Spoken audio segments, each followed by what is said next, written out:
5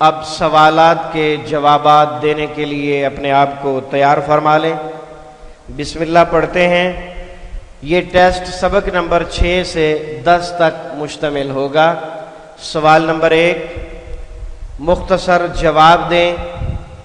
ہوا اور ہیا کے مفہوم میں کیا فرق ہے اور ان دونوں کا ترجمہ کیا ہے؟ جی بیٹا۔ ہوا واحد مذکر کے لیے اور ہیا واحد مؤنث کے لیے، اور ان دونوں کا ترجمہ وہ ہوتا ہے۔ شاباش بیٹا، تشریف رکھیں۔ اس کے بعد دوسرا سوال ہے، ہوا اور ہیا کے بعد ال آ جائے تو اس اسم میں کیا مفہوم ہوتا ہے؟ جی بیٹا بتائیں۔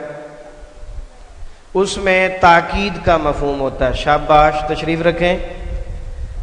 اس میں بات میں زور پیدا ہو جاتا ہے اور اسے آپ تاکید بھی کہہ سکتے ہیں۔ بات میں زور پیدا ہو جاتا ہے یا تاکید پیدا ہو جاتی ہے، ایک ہی بات کو دو انداز میں کہا گیا ہے اور اس کا ترجمہ ہی کیا جاتا ہے۔ ہو اور ہی اگر اسم کے آخر میں ہو تو ترجمہ کیا کیا جائے گا؟ ہو اور ہی اسم کے آخر میں۔ جی بیٹا بتائیں۔ شاباش، اس کا، اس کی، اس کے، یا اپنا، اپنی، اپنے۔ ہو اور ہی فعل کے آخر میں ہو تو ترجمہ کیا ہوگا؟ اسے، اس کو۔ ہو اور ہی کو اگلے لفظ سے ملاتے ہوئے کیا تبدیلی آتی ہے؟ جی بیٹا آپ بتائیں۔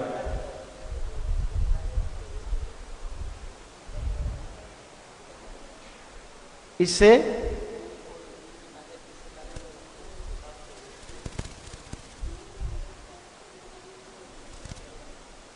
پیش، جو الٹا پیش ہوتا ہے اسے صرف پیش، کھڑی زیر کو صرف زیر سے بدلتے ہیں۔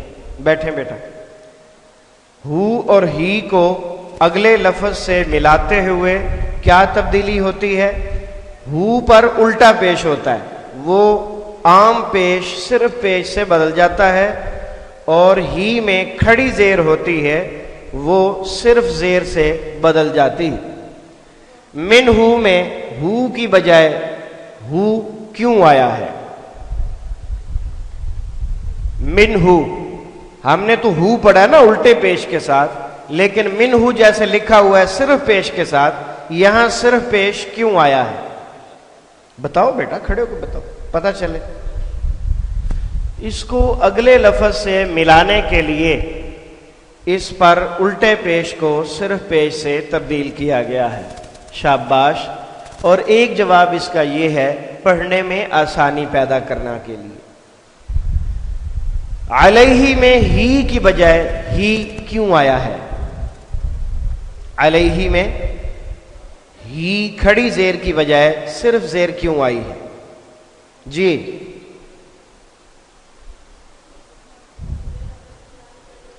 اگلے لفظ سے ملانے کے لیے یا پڑھنے میں آسانی پیدا کرنے کے لیے؟ دونوں جواب درست ہیں۔ خلقہ اور ربہ میں ہو کا ترجمہ کیا فرق پڑے گا؟ خلقہ اور ربہ، جی خلقہ کا کیا ترجمہ ہے؟ اس نے پیدا کیا اسے۔ شاباش۔ اور ربہ، اس کا رب، کیونکہ خلق کا فعل ہے اور ربہ میں لفظ رب اسم ہے۔ ہو فعل کے ساتھ آئے تو ترجمہ اسے کریں گے، اسم کے ساتھ آئے تو ترجمہ اس کا کریں گے، تو اس لیے اس کے ترجموں میں یہ فرق ہے۔ رزقہا اور رزقہو کے ترجمے میں کیا فرق ہے؟ جی بتا دیں۔